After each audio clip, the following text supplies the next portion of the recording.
YouTube. This is your host, Ranee B, bringing you that homicidal tea. And if this is your first time, then welcome. And if not, then welcome back. Today's case is covering the solved homicide case of Jean Thurnau. Now, before we get into it, I want to remind you to click that like button and also slap that subscribe button like you slap your kids in the grocery line when you think people aren't looking. We see you, boo. Galen Eugene, Gene to his friends, Thurnau was a 38-year-old divorced man living in Columbus, Nebraska. Now, he was just newly divorced. He just started a new job as an air traffic controller, and things were going pretty well. Another new member of the crew was 39-year-old Bob Peterson, starting about the same time as Gene. Now, Robert Dean Peterson, better known as Bob, was the chubby, unassuming fellow in the air traffic control office. Didn't really stand out. He just shared a workspace with Gene. Now, Gene and Peterson were complete polar opposites. Bob didn't really fit in with the crew nearly as well as Gene did, but Gene was gregarious and he extroverted and he mingled with everyone in the office. Peterson was reserved and guarded, but don't let that give you the wrong impression. I mean, it's not like people didn't like Bob, it was just he was more socially awkward. Gene, being the affable guy that he was, he made small talk with Bob and helped him feel included in the little tight-knit air traffic controller crew. One afternoon, Thurnau showed Peterson a picture of his family, which consisted of 3 very young puppies. And he said, "Oh my gosh, I love this breed," is what Bob said. But in actuality, Bob didn't even really know what breed it was. He just wanted to get on, Gene's good graces. When Gene would bring them to work sometimes, Bob would fawn all over them. And Gene and Bob would watch them play and roll on top of each other and bite each other. And Gene joked that as they were getting older, they were getting to be a little bit of a handful. Well, Bob had offered to buy one of the puppies, and Gene thought it, no harm, and it might be good to get rid of one of them because it was a lot. And Bob seemed like he was kind of lonely, so why not? So they struck up a deal. After that, they kind of also struck up a friendship, usually centered around the dogs, but they were friendly nonetheless. Now, time went on as normal, and they were just 2 workmates getting their, jobs done on the daily, chatting it up, no issues, not really, until Gene put in for a transfer to Florida. When Gene realized that things were 100% over with his now ex-wife, he wanted to start fresh and not be reminded so much of his past. Now, it's important for you guys to know the level of heartbreak that Gene was dealing with. Now, Gene had almost lost his ex-wife multiple times due to an undisclosed life-threatening illness. Now, he spent years, and I mean years and years, nursing her back to health. As she recovered, started getting stronger, started getting healthier, yay! Wait, no. She was going to go back to her ex. Sorry, Gene. I'm leaving you. Thanks for taking care of me. Peace. His Air Force background made him acclimated to changes to locales, so why not? I mean, go somewhere warmer and sunnier. Go somewhere like Florida. Gene put in a transfer to the Sunshine State, and it was granted, so yay! They had a going-away party for Gene, and he would later tell friends that he swore he thought Bob was crying and was trying to hide it. The move to Florida was a good one for Gene. His siblings and family and his parents and everything was already out there, so he had the support of his family to help him mend the, heartbreak and the wound from his failed marriage. He also hadn't given up on romance either. He'd hoped to find love again soon, someday. Now, at the St. Petersburg Clearwater Airport, his natural charm quickly won over his new colleagues, and especially a cute, recently divorced woman named JJ, Juanita to some, but JJ to most. She had her eye on him from the start. Well, Gene started noticing his increasing attraction to her too, but was determined to take things slowly. Once bitten, twice shy is the saying, and he's not about to go through heartbreak anytime soon. So, Gene was also pretty religious and didn't believe in sex before marriage. That helped him control himself with the ladies and assisted him in taking things slow when he was dating. Gene received some mail. It was a letter from Bob that included a picture. The picture was of Gene's old apartment in Nebraska. Now, there was snow in it and stuff, and the letter just said, "Looks like you left something behind." And it was probably Bob's way of trying to be funny about the winter and, thanks for leaving us up here while you're, down there, whatever. Gene shrugged it off as just odd Bob. But then, after 3 months in Florida, Gene strolled into the office, and it's one of the worst shifts that an air traffic controller can take. It's called the mid shift, and it's 11 p.m. to 7 a.m. As he was settling in, out of the corner of his eye, he caught a familiar figure entering the controller's office. It was Bob Peterson. Right after Jean left, Bob put in for the exact same transfer. Now here he was, grinning and holding out his hands to his best friend and wanting to shake it. Now Jean wasn't quite sure how to take Bob's sudden appearance in Florida, but on one hand he found it really weird, almost like man stalking man. But on the other hand, he kind of felt sorry for Bob because it seemed like he was all alone in the world. He apologized for looking so bewildered and shocked and welcomed Bob into the wonderful world of air traffic control a la St. Petersburg. You know, looking back at some of these points, it's a perfect example of that little transition in Evil Lives Here when it's about a third of the way into the story. It says, there had been signs. Yeah, that's going to happen through this story. Soon after Jean noticed Bob had purchased a truck like his. I mean, like exactly like his. Same color, same year, same trim level. Yeah, weird. I would have 100% said, and I actually have said this to chicks who bought clothes similar to mine and whatnot, like, what the hell, you got a damn creeper crush on me, Fatal Attraction? Like, I'm not shy when it comes to getting creepy folks to see that I see them. You see me, I see you too, boo. Your creep ain't going unnoticed. You know I carry a taser, and that is the truth, for real. But anyway, but not Jean. He was just, he really thought that it was Bob respecting his choice of vehicles. Nothing more, nothing less. And in actuality, it was way more and nothing less. Again, signs. Jean had really settled down and was happily adjusted to Florida in his new life. And JJ finally got the courage to ask Jean out for coffee, and after that, Jean started spending some more platonic time with her. Now, if you don't remember, she is the previously mentioned divorcee. Flirting and that stuff went on, but it would take them 2 years for them to become a couple. Now, during those 2 years, though, Jean had become a born-again Christian, and his faith was extremely important to him. That's what got him through the breakup, and it's also what got him, you know, his faith is what got him through nursing his ex-wife back to health. Like, it was his faith that got him through, so it was serious for him. Well, as a result, the relationship with JJ started to suffer because she wanted to take things further physically, but that was one of his non-negotiables. Sex was off the table until marriage. Well, they continued to see each other, and finally, I don't know if it was because she was the one or stuff just started getting a little bit too hot and heavy. Jean finally proposed marriage to JJ one night, nonetheless, and she accepted. So when they announced their engagement to the other colleagues at work, there was a thunderous round of applause. They kept it a secret, but everybody knew. The whole office was ecstatic, including Bob, and he'd actually warmly shook Jean's hand and, hugged JJ, said congratulations. Jean told friends and family, though, that, again, he could have sworn he saw tears in Bob's eyes. A few weeks later, then he did do something actually really unusual. Bob purchased a wedding gift before they were even married. It was a stunning, pricey crystal vase from a high-end crystal collection. I don't know if it was like Baccarat or Waterford, but it was, yeah. The pair couldn't say anything, though, because despite their surprise, the pair was moved by Peterson's thoughtfulness. He's one of those people that he doesn't have a whole lot going on, so when he's excited, you can tell it's genuine, so you're excited too. So it's just, no, it's not. It's one of those. It's another sign. Well, the wedding came and went. Things were moving at a whirlwind pace, but all in a good way. Jean and JJ were spiffing up their house to list it on the market to combine assets to build the house of their dreams. They were painting and touching up trims around the kitchen, and they heard someone shuffling around on the front porch. Well, they thought it was the real estate agent. So they went out to see, and it was Bob.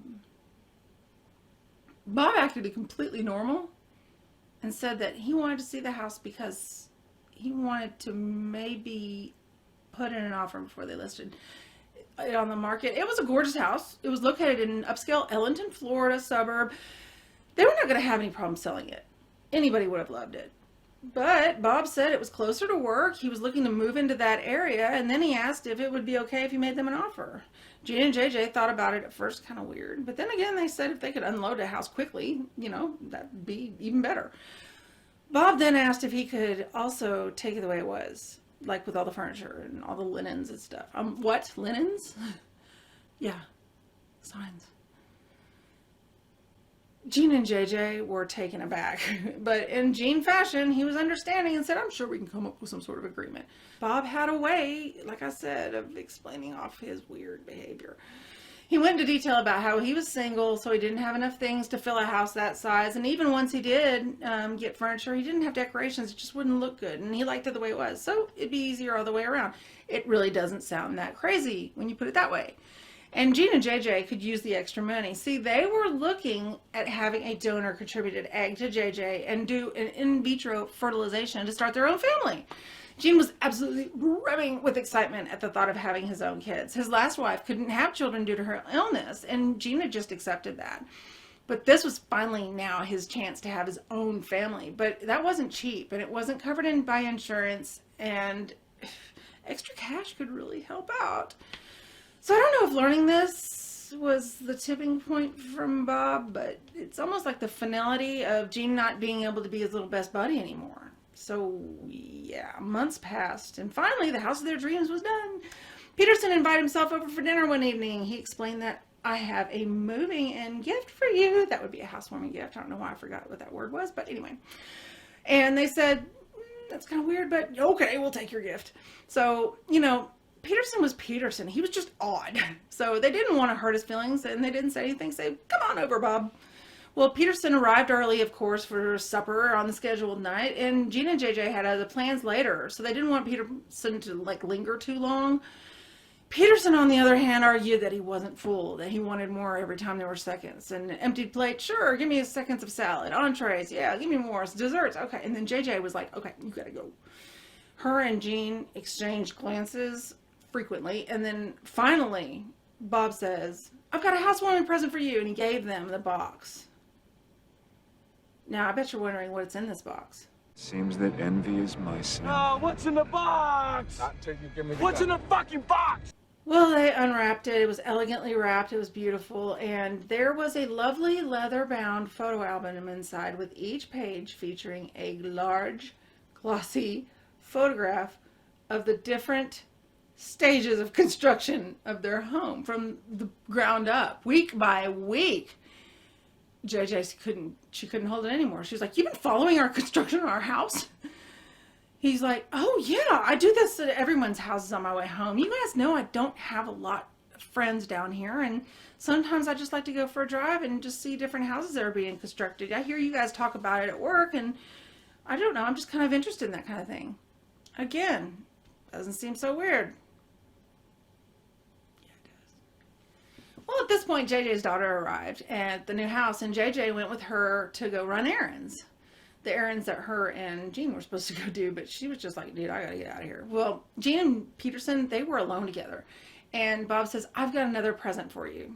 And he was ecstatic. He goes moping out to his car. He returns with a 3-page homoerotic love letter written for Gene. Yeah. Okay. It explained that he was in love with Gene and had always chickened out when he wanted to tell him. Like, he'd never come across as gay to Gene. Ever. Never. Really not a whole lot of people. He just seemed kind of socially awkward, but not gay. The letter I quote says, I have already asked God's forgiveness. I have had sex with 25 men in my life, and I want to have sex with you. And I'm not leaving until you put your manhood in my mouth. Now, my videos ain't monetized, but this one, once I hit that level, definitely won't be. From this point on, no one really knows what happened between the two, but I can just assume that Gene's strict Christian beliefs, that they probably didn't jive with Bob's desire for some male-on-male behavior. Well, maybe that's what caused the snap. Who knows, though, really? Hours later, JJ returned without her daughter, and when she saw what appeared to be red paint all over the front steps of the house, she thought, Gene, why are you working on the porch right now? She stepped inside and noticed that the long, thick line of red paint went all the way from the doorway into the foyer. Well, confusion turned to fear, and she started calling out for Gene and no answer. So she dialed 911 and summoned the police, who were also unable to locate either of the missing men. They did find the men 2 days later. and it was at Peterson's rental house in Safety Harbor. Police had found the bodies after Peterson's brother told them that Bob had been renting a home in Safety Harbor. Police don't know how Peterson's profession of love for Jean turned violent, but JJ imagined her husband was repulsed by Peterson's proposition. She says, and I quote, "I'm sure Bob's feelings were extremely hurt. Jean would not hold back on how he felt about that. I don't hate Bob, because how can you hate someone? How can you hate someone who's so mentally disturbed?" End quote. That thick line of red paint that I'm sure you've already deduced was blood from where Peterson had dragged Jean's body out of his own house after shooting him. Authorities said Bob then loaded the body into his 2006 Pontiac G6 convertible and drove it to a home Peterson rented in Safety Harbor. Peterson then dragged the body inside and killed himself a little while later. So when the men were found, Peterson was lying dead on the bed in his master bedroom wearing only a t-shirt and underwear. He'd shot himself in the head. On the floor beside the bed was the deceased nude body of Jean Thurnau. But there was more. Jean's stuff was missing. Authorities just assumed that Peterson dragged Jean's body into the room and cut his off with a razor blade, and then with the same .22 caliber handgun he used to kill Jean, he killed himself. But the strangest thing from all this is all the research I have, they never found the removed parts. Now, there was no trial for JJ to have to relive, and so that was one silver lining, I suppose. I found her Pinterest online, and I saw where it says Tony's wedding. I got a little excited thinking that maybe she found true love again, but, Gene seemed like a good dude. And I'm sure that he would have wanted her to move on and be happy after he was taken from her, but in actuality, it was probably for her son that goes by Tony, who was in his 30s. Kind of bummed me out. I mean, I told you I was a creeper. I love to creep on people online. It's just, I do. Judge me. I don't care. But I'm sure that, one day, hopefully, she can scrounge up what little she has probably left in humanity and can find love again. I mean, I hope so. She deserves that. I hate this story for her. That is it for the case of Jean Thurnau. I remembered this case once I started reading on a blog about it. And I thought, oh my God, I forgot all about this case. And then I remembered another case that I was supposed to cover. And it was about an air traffic controller as well. Go figure. So make sure you hit that like button and that subscribe button. And make sure you turn notifications, that bell on. I'm getting quite a few messages on Twitter and Instagram from people that saying that they want to know when the new video is posted. That notification bell thing that looks like this, yeah, that guy. When you click it, you will be on the short bus short list to get a heads up as soon as the video goes up. When I start getting into a new groove and everything and able to pin down what day videos post, that'll be cool. But until then, I'm so scattered, and I feel like shooting, and when I feel like editing, I am such a slug some days. I literally sit on the couch for like 6, 7, 8 hours straight. Kind of reminds me of someone. Oh yeah, that's right. But then I remember when I first got hooked on Brittany and Bailey, I was like, more, and I'm like that now with Lazy Masquerade in that chapter. I'm like, more, no. And then I think that my followers, my subscribers are definitely increasing, and even if there's like 1 or 2 people out there, shout out Lisa Olson and Della Boca, holla, that are antsy about the next video, that's what makes me get off my overly ample ass and start recording again. So until next time, you try and stay alive, you little homicidal cuties. Ciao, as they would say somewhere. I don't know why I chose ciao, but whatever. In Texas, we say bye.